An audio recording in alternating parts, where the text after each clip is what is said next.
Hello আসসালামু আলাইকুম guys, শেষে ভালো আছেন? সামনে কাকা আছে, মুরব্বি। কাকা আসসালামু আলাইকুম। ওয়ালাইকুম আসসালাম। এই যে আমার ক্ষেত্রে মনে হয় কি কালিজিরা মনে হয়েছে, কোনো ভাই মনে হয়েছে অভাব নাই। কালিজিরা লক্ষ লক্ষ মনে হয় কি কোনো হয়েছে। আপনার কয় লাখ টাকা আছে কালিজিরা? আমার এলো আর কি 20 লাখ টাকার কালিজিরা, আর 40 লাখ টাকার লাশ হলো আমার কোনো। তাহলে আমি দুটা মিলে উড়ে বানাচ্ছি, বহুত হয়েছে। আমার তেল পাবার লাগি নাই, তেল পাইলে মনে কেন 20 বেরেল তেল লাগবে আমার এই জায়গায়। 20 বেরেল তেল দেয় আমি এই কালিজিরা খেত করে যে গুলুম গাছ খাওয়া উড়ে গেল আছে। আমি আপনার কিছু কম আমার ধর্ম ভাই আছে, ও দুই এক কথা কবি। আমার এই দেখে যে অনেক দর্শক আইছে, অনেক ভালো হয়েছে।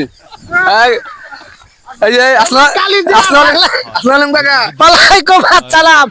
এমন কালিজিরা বাংলাদেশে দেখেন নাই। এই গুলুমের